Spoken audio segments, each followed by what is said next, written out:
This just in, we are back.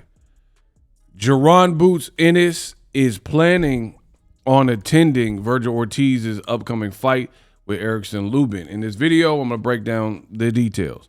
What up, Fight World? It's your boy Ego, and I'm back with some more boxing. Now we have word that Jaron Boots Ennis is planning on going to Vergil Ortiz's upcoming fight. He's going to be ringside, and hopefully he gets in the ring after, if Vergil Ortiz is able to win. Now, I want to touch on that real quick. I don't know. I live in California, so sports betting is not even a thing out here. I don't know what the sports book have it, and I'm imagining Vergil Ortiz, because he's never been stopped, is probably the favorite. However, this is a good fight, and I don't think Erickson Lubin should be slept on. I think he's a crafty southpaw. He's had losses. He's had controversies like the Ramos fight. And all in all, he's a quality, crafty fighter and operator. So I'm looking forward to a good fight. Vergil, again, is probably going to be the favorite, but don't sleep on Erickson Lubin. I like this move from Jaron Boots Ennis. I think, listen, I've said the same thing on my channel because I'm consistent, and this is how I truly feel. Jaron Boots Ennis, from the inception of when no one was even talking about him, your boy Ego brought him to the channel and was giving him his props like, hey, he's one to watch, things like that. However, to me, it seems like when he teamed up with Eddie Hearn and signed the Matchroom, things went a little south, right? Where the decision-making and the matchmaking started to look just a bit suspect. And I personally think that Jaron Boots Ennis, more than Vergil Ortiz, needs a big name and a big fight to showcase what he could do. Now, when I say these things, there's a lot of beta males in boxing, and they get in their feelings. The man fans, the radicals, the bootstraps, right? So the Boots fan, oh, what do you mean, Ego? Oh. And they're going to make this big deal. Everything I state on my channel, I can articulate. The bottom line is Vergil Ortiz did a couple tune-ups when he first moved up to 54. Cool. Thomas Delorme, blah, blah, blah. But the totality of his stay at 54, he's been fighting quality guys. Sergey Boachuk, that was a tough fight. He got dropped, had to weather some storm. He fought Israel Madrimov after he gave Crawford a very tough fight, even tougher than Canelo Alvarez and Errol Spence. If you look at it, Crawford seemed more in his bag and less problems versus Canelo and Errol as opposed to Israel Madrimov. And Vergil beat Madrimov better than Crawford did. If we're comparing, I don't believe in triangle theories, but for what it's worth, he beat him bad. And like the thing with Vergil is his style. I believe he hurt Madrimov and made Madrimov more gun shy than Crawford ever did, right? Where Crawford, he didn't keep Madrimov at bay like Vergil did in them later rounds. So the bottom line, you can say whatever you want, Vergil has a better resume than Boots. And I know what the bootstraps are going to say. They're going to be, oh, that's not fair. Ego, he only has one fight at 54. Fine. Let's make it a little bit more fair. I'm also including his one fight at 54 and his several fights at 147. Even if you took whatever you feel the best name is that Jaron Ennis fought at 47, those names aren't better than, or if they were to fight, I don't think they would beat the guys that Erickson Lubins and Madrimovs and Boachuks that Vergil has fought recently. Right? If you disagree, because I do this every day, I've been doing it at the highest level for several years. And there's always the negative Nancy's, the naysayers, they're going to be like, oh, ego, no, you're full of it, blah, blah, blah. It's like contrarian. They're just disagreeing just to be disagreeing. So that's fine. If you disagree, tell me who Jaron Boots Ennis has beaten from 47 to 54 that you think would beat the top guys that Vergil fought. So the top guys, in my opinion, that Vergil Ortiz has fought would be guys like Mean Machine, right?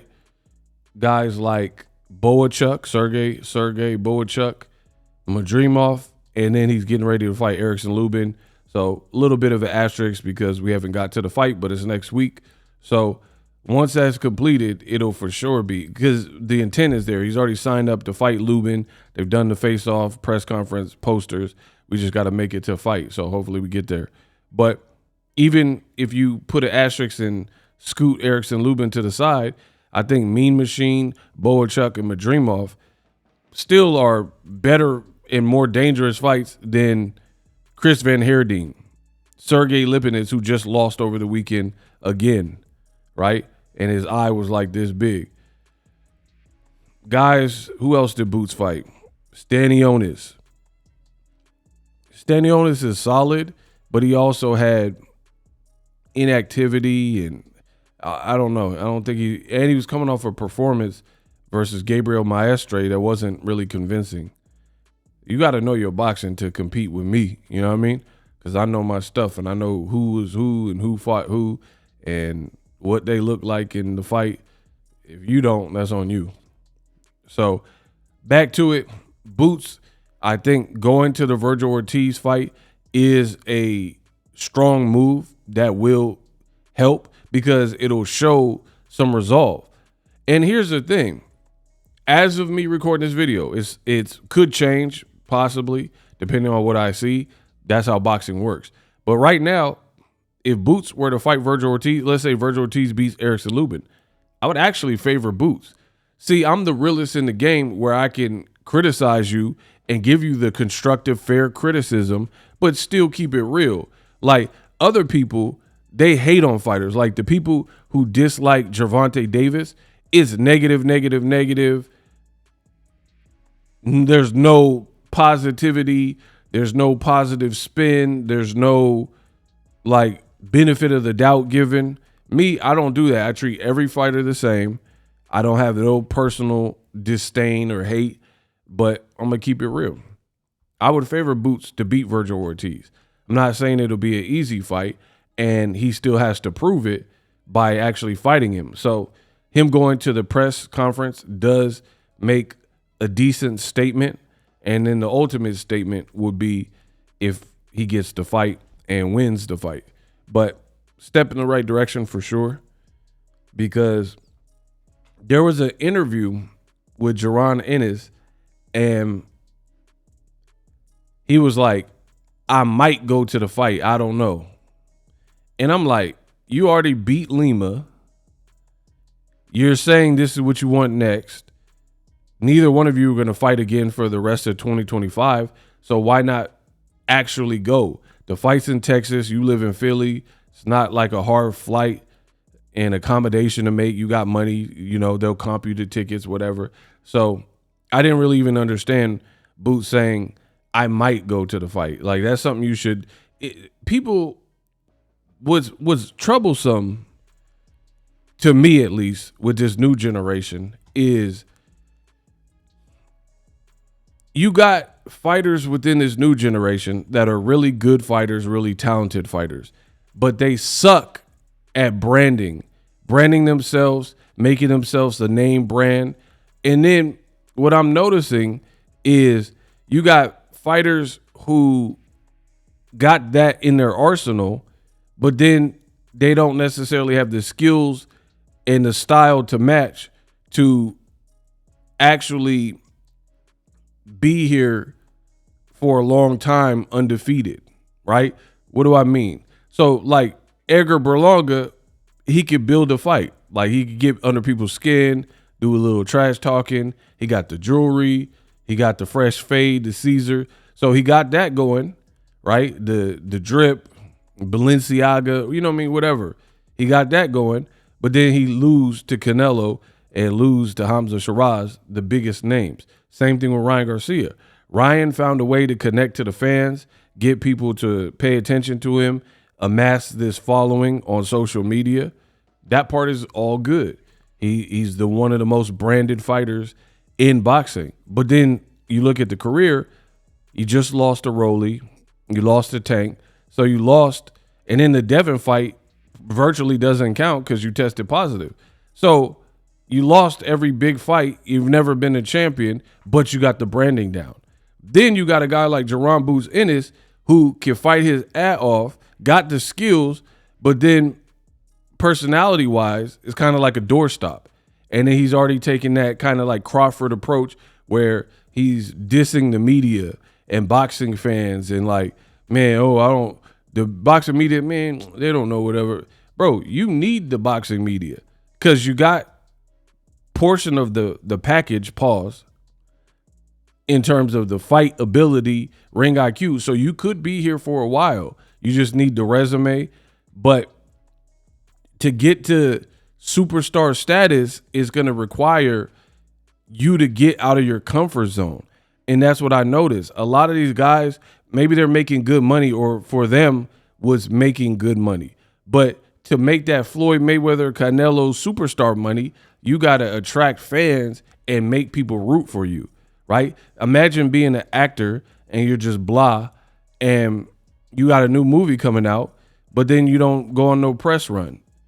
You won't even do like interviews. Boxers act weird when it comes to this.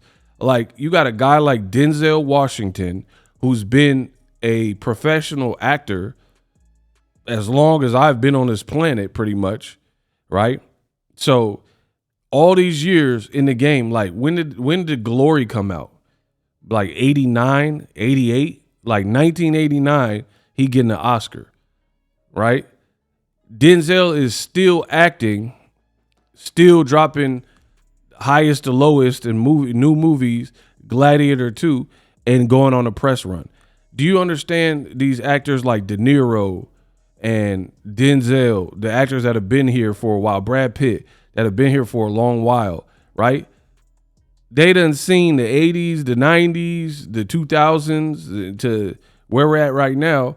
They probably maybe a little bit bored with press releases. Every time they drop a movie, they got to fly around and go to London. The Rock, he got a smashing machine, go to London and Australia to promote the fight. But it comes with the territory, or to promote the movie, comes with the territory. These boxers be lazy, and it's really a hindrance to their own career because Boots got the goods as a fighter. He just needs the resume, and he needs more on the persona and get people to like you. And I'm not saying you got to trash talk if you're not a trash talker. I'm not saying you got to be something you're not. But Errol Spence told me, I have audio and video of it, that he don't really like doing media, but he understands it, and he got better with it. Wilder, when Wilder first came out, he was not as good and was not as media trained. But over the years, he got really good, and he was putting out good interviews. A lot of these young cats, they want the money, they want the Money Mayweather type of like lifestyle accolades, but they're not willing to really lift a finger to promote the brand. So I am happy that Boots Ennis is pulling up to the fight, because that's also a forgotten art. Back in the day, in my day, like when it comes to boxing, you had Muhammad Ali will pull up to the person's gym and mess up their whole little media workout. You had people like Shane Mosley, he'll hop in the ring on Floyd after his win over Marquez, like, what's up, fight me now. You know, you had Sean Porter even do it to Danny Garcia after, I think, Brandon Rios win. This is all off the top of the dome, people. I'm a human boxing encyclopedia, right? I remember these moments, but then you got guys like Vergil Ortiz and Boots who can fight, but they need to work on like building the fight in anticipation, and you'll truly make more money and improve your legacy because more doors will open up for you. Food for thought.